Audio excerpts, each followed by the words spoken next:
Hello there, this is the Shadow Ranger, and this is a response to a response. A couple of days ago, I did a video where I talked about a WrestleView article talking about the double standards between WWE and TNA, and today I got a response video from MrLucidLJ. He had actually emailed me earlier in the week and told me he was going to do a response video, so I just watched it, and this is just a little me responding to his response. Only a few things I want to point out, so I'm hoping I can keep this video short. Talking about Booker T, Kevin Nash, and Sting. I think you misunderstood what I was referring to. I understand talking about the storylines that they may have done and what they do in each company. Yeah, I actually agree with you on that aspect. I do think that they were used a little too much in TNA, and I don't think they're going to be used as much. And yeah, I do think that sometimes in TNA, Booker and Nash and Sting did sort of overshadow some of the younger guys that people want to see pushed up. That's not the aspect that I was talking about. I'm talking about the double standard. I mean, is what people say about the three guys specifically. Is the opinion of the three men, not how they're used. That's not the double standard. That's just a matter of opinion. The double standard is what people say about the three men specifically. My question is, the rumor is that Booker and Nash and Sting are coming back to TNA to join the Man Mafia. Why is it that when they're coming back to TNA, everyone calls Booker and Kevin Nash and Sting old, washed up, broken down has-beens? Now, if they're old, washed up, broken down has-beens, they don't need to be anywhere. Yet, when Booker T and Kevin Nash show up in WWE, and then we see the 2/21/11 promos, and everyone thinks it's Sting. Suddenly, the same guys that a week before, when you thought they would come to TNA, these same three guys were old, washed up, broken down has-beens. But this week, now that they're with WWE, they're legends and respected veterans and great talents. That's what I'm saying. Why is it that people say, why is TNA, in both ways they use it to bash TNA? Why is it that Nash and Booker are supposedly coming back to TNA and everybody says they're old, washed up, broken down has-been? This is why TNA is never going to get anywhere, because they keep bringing back old, broken down, washed up has-beens like Kevin Nash and Booker T. But then they come out at the Rumble, they get great reactions, well-deserved reactions. So keep in mind, I am a fan of both Booker T and Kevin Nash. I like both guys. But why is it then they show up at the Rumble, they get big pops, and now everybody turns around and goes, man, TNA was stupid for letting those guys go. They let go the guys who got the biggest pop at the Royal Rumble. This is why TNA is never going to get anywhere, because they let go of great talents like Booker T and Kevin Nash and Sting. Wait a minute. And I'm like, wait a minute. Last week, these were the three guys you said were old, washed up, broken down has-been. So it's like, okay, so last week, TNA was stupid because they were bringing back these three guys, and this week they're stupid because they didn't bring back these three guys. That's the thing I'm pointing out. But as far as you talk about how they were using respective companies, I actually agree with you on that. That's not, I didn't have a problem, but I agree with you that they will probably be used better in WWE. I actually am more interested in seeing them in WWE myself. But I wouldn't mind seeing them in TNA either. I mean, my whole thing was that I think they've done all the storylines they can do in TNA, but there's fresh stories and matches for them in WWE. My problem with the IWC, the double standard, is last week they're old, washed up has-beens and TNA is stupid for bringing them back. But this week they're respected legends and veterans, and TNA was stupid for not bringing them back. How is it that last week TNA stupid for bringing them in, and this week they're stupid for not bringing them in? That's what I'm saying. That's my question. I'm actually interested. I'm excited to see Undertaker Sting too. Yeah, I've wanted to see Undertaker and Sting since I was in junior high. Ever since Sting became the Crow, I've wanted to see that match. Excuse me a second. I dropped my keyboard there. Okay, I'm still recording. Sorry about that. Yeah, I'm interested in seeing Undertaker and Sting too. I've wanted to see that match in junior high ever since Sting became the Crow. I would be very excited to see the match. That's not the thing. personally think they shouldn't do the match at WrestleMania. They should save it for SummerSlam. It'll be bigger if they do it for It'll be better if they do it for SummerSlam. But that's a whole nother video. I think you kind of misunderstood which parts was me in my video. I was reading stuff from the article on WrestleView, so I think you may have misunderstood which parts were me reading the article on WrestleView and which parts were me talking myself. I should have been more clear about that. I apologize for that. The thing about Abyss, Abyss always has his ring gear on, and he always wears the flannel shirt that he got from Foley and the big jacket on over it. And then they probably just put some extra padding on him to hide under the clothes, because those nails, if they actually stuck that through his actual back, it wouldn't have even stuck in properly. Not crazy. Not gonna injure the guy's life just for a 2-minute segment on the show. I'm quite confident that they heavily padded Abyss underneath his big jacket before they hit him with Janice.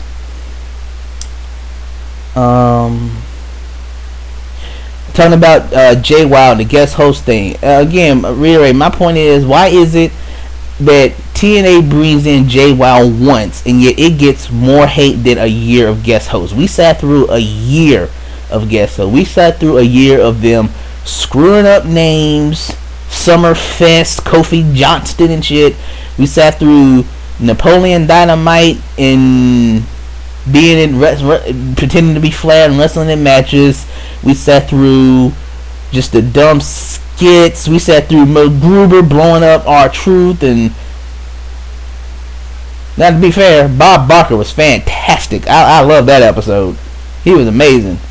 But I'm just saying, I'm just amazed by the fact that TNA brings in a celebrity. They bring in Jay Wild once, and it gets 10 times as much hate as a year of Raw guest host. And is it really just the money thing to you, that the fact that she got paid $15 grand? Keep in mind, we don't know if the Raw guest hosts were paid to be on Raw. One thing is that I feel like TNA really should have kept that under wraps. WWE has paid celebrities to come in before too, but they're really good at keeping that under control. WWE has enough experience to know that they make people sign confidentiality agreements where if you tell how much you get paid, then the deal's off. They're smart enough to make a celebrity sign a contract that says you don't tell what you get paid. Because didn't a few years ago, didn't they pay like Floyd Mayweather like $1 million to face Big Show? Man, I know the storyline was they paid him $20 million. I know they didn't really pay Floyd Mayweather $20 million. I mean, come on, we know that's kayfabe. But wasn't it like the real number, like $1 million to come in and do the angle with Big Show? Somebody said that you can find that out for me. How much did they legit, not kayfabe? We know kayfabe was $20 million. That's not for real. What was like the legit amount they paid Floyd Mayweather to come in? And not all of the guest hosts were promoting stuff. You remember Shaq was one of the guest hosts. He didn't come on to promote anything. He's just a WWE fan and showed up. How much did Shaq get paid to be on Raw? He wasn't promoting anything when he showed up. What about Freddie Prinze Jr.? Was he promoting the show when he came on? Again, he's a long-time WWE fan, so he probably wouldn't charge much. But we don't know that if the guest hosts were paid or how much. And is it just the money thing? If TNA wanted to bring in more celebrity guests and more guest hosts, but they didn't pay them a lot of money, they just said you can come on and promote your shit, would you then say good move TNA? You're getting exposure and mainstream coverage. Or would people still bitch? But I can't ask everybody, so I'll ask you. TNA starts doing guest host thing every week, just like they did on Raw, but they're not paying them. They bringing in celebrities for maybe a small fee, and you get to plug your stuff on our show.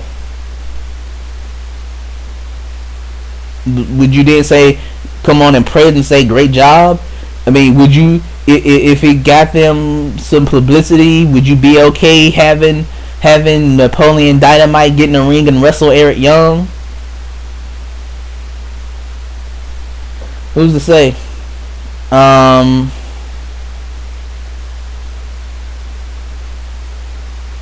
What else do I want to point out?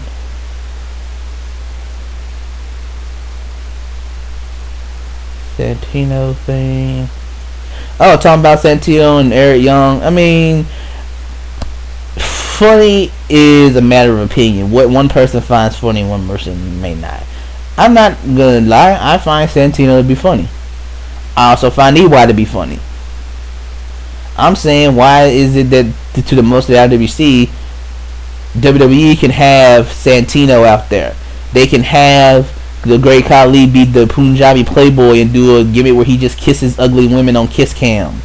They can have Hornswoggle skits. They can have Hornswoggle versus this swagger soaring eagle. WWE can do all that and gets no complaints. I've never once heard one radio show do a rant about the swagger eagle and Hornswoggle or Santino. I've never seen one YouTube video about ranting about the stupidity of the Hornswoggle and the eagle and all that shit. Yet EY gets trashed.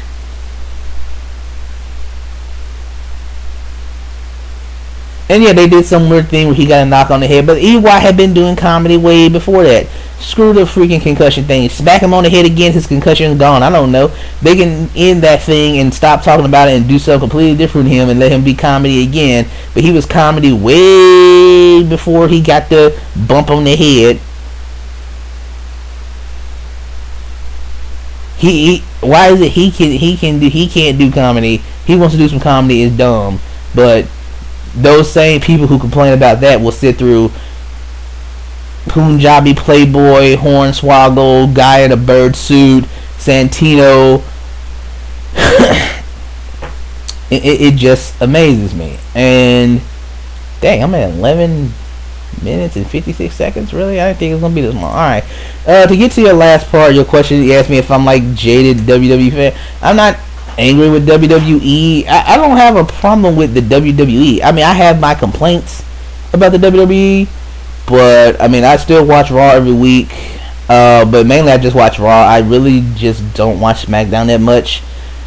I've just haven't been into SmackDown in a long time. It's been almost 2 years since I watched just like a good full episode of SmackDown. Except when Undertaker's not there, I find SmackDown to be kind of boring. There's, thing about SmackDown is I'll go to divadirt.com and watch the Diva segment, what they're up to.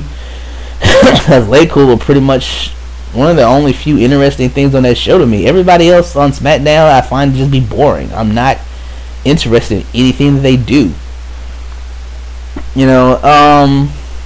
Other complaints I have about WWE at the moment: not enough storylines for me. You really only have you got 6 hours of TV. We get 4 storylines, really. Meanwhile, TNA does 2 hours a week, and you can get 8 or 9, and they're all something I can follow and get into. And I also feel like too many of the WWE guys, like this youth movement, too many of these youth movement guys are too much alike. They don't have any different personalities.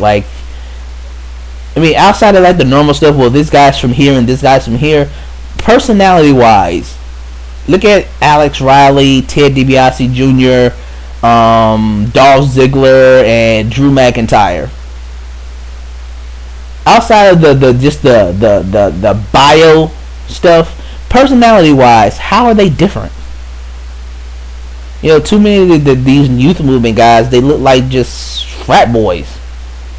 Everybody looks like a frat boy. They're all trying to be badass heels, and if everybody's a badass, nobody is. A lot of them have no decent gimmick, no decent storylines to go with them, and they're mostly just boring. They're really, my issue, I did a video about the WWE youth movement. My big issue with it is that, man, can any of these dudes do something interesting? Can somebody write them a storyline to get them over? Because you got this youth movement of really good wrestlers that are all boring. The reason, you talk about the huge pops that Diesel and Booker T got. Why did Diesel and Booker T get such huge pops? Why is it that Diesel? It's not a good thing. Think about the fact that you said it in your response. Diesel hasn't been in the WWE in... Dang, when's the last time Diesel? 95, probably? 95, 2005, 10, 11. It's been over 10 years. 10, 15, been like nearly 15 years since Diesel. I mean, Nash, he came against Nash in '03, but I mean, we talking about Diesel. It's been like 15 years, and he is the biggest pop at the Royal Rumble. That's not a good thing, man. That's a bad thing. That's really, really bad. A guy that has a character comes back after 15 years and gets a bigger pop than all your guys, even the younger crowds that you're looking to. He should be getting the biggest pop. It's not a good thing that the biggest pop of the night was John Cena and the second biggest pop was Diesel. Why isn't Daniel Bryan getting that pop? Why didn't John Morrison or Jack Swagger or Dolph Ziggler or Drew McIntyre? How come none of this youth movement is getting that kind of pop? Because they're boring. They're all too carbon copy. They're all too cookie cutter. They're great wrestlers. I don't take away their wrestling ability, but most of these youth movement guys are boring as hell. Like, I know that when I watch a WWE pay-per-view, John Morrison is going to give me a really, really great match. No doubt in my mind, John Morrison's on pay-per-view, he's going to give me a great match. My problem is the fact that is that I have to sit through 2 to 4 weeks of boredom to get to that great match. You know, their promos are boring, their personalities are cookie cutter. I mean, again, you throw in Morrison too. How is he different? How is his personality, his gimmick, his character, how is it different? Slow motion entrance. That's about it. But outside of slow motion entrance, he's just the same as the rest of them. Daniel Bryan, a champion with a belt that nobody wants. When's the last time you heard somebody say something to the effect of, I'm coming after you, Daniel Bryan, and I want the U.S. title? Was it this week on Raw? Because I didn't get to see much of Raw this week. And I just simply wasn't interested enough to go back and watch the episode on YouTube. Did somebody cut a promo this week about I want the U.S. title? If they did, just let me know. I mean, for the most part, I watch Raw. I'm waiting for Cena. I'm not a huge Cena fan. I'm not a hater, but I'm not like a mega fan of Cena. But he's pretty much one of the few people doing anything entertaining. I'm waiting for Lawler to show up to do the stuff with him and Miz because it's an actual storyline. I wait. The reason the only people I'm interested in seeing are Cena, Orton, and Miz is because they're the only 3 people on Raw who have a storyline. They're not fantastic storylines, but at least they're doing something. At least the Miz has a storyline that he's doing something with Lawler. At least Orton now has a storyline and he's doing something with Punk. Cena's kind of not having a storyline right now since now Punk's going after Nexus and Cena's getting ready for Chamber. But we know Cena, that's leading to Cena Miz for Mania, so he's just getting set up. But it seems like it seems like since WWE just changed all their pay-per-views to gimmicks, and now everything is just get you to the next gimmick. You know, I watch TNA and everybody's doing something. Everybody has a purpose. Everybody has a meaning. There are feuds. There are storylines. There's people going after the titles. Everybody does something. There's something to watch. You have multiple reasons to come back next week and watch the next part of the story. That's what I get. That's why I like TNA so much. There's a story that I can follow in TNA. Multiple small stories to follow from week to week. And I want to tune in every week to see the next part of the story. I want to tune in and see what's the next part of the storyline with Immortal. What's happening with Dixie and Hogan in court? What's happening with Immortal now feuding with Fortune? I want to tune in and see what's the next thing with Rob Van Dam still trying to get his match against Jeff Hardy that he's been wanting. I want to see the next part of the storyline of what happens with Angelina Love and Winter and Velvet Sky. How's that going to continue? I want to see the next part of what happens with Mickie James trying to win the Knockouts title from Madison Rayne. I have a story to follow, and I want to tune in every week to see the next part of the story. That's the only real problem I have with WWE right now. I wish there were more stories for me to follow. I wish somebody was having a real feud with Daniel Bryan for over the U.S. title. I wish that at the end of Raw, I was like, man, I can't wait this next week to see the next part of the Daniel Bryan storyline, because I like Daniel Bryan. He's a really good wrestler who I've gotten to learn about since he came to WWE. Because I never watched him in the Indies. I've never seen a Bryan Danielson match in my life, but I'd heard a lot about him.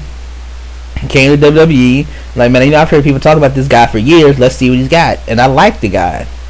I like him. I think he's a great wrestler, but damn, give the guy a story. Let him feud with John Morrison. It doesn't have to be a heel. It could be a face versus face feud. What about a nice rivalry? Daniel Bryan was on a really impressive winning streak for like months. He's been beating everybody since he won the U.S. title from Miz. He's been coming out making people tap left and right. And then about 2 weeks ago, he gets beat clean in the middle of the ring by John Morrison in a non-title match. And they didn't do anything to progress it. What storyline is John Morrison doing right now? Nothing.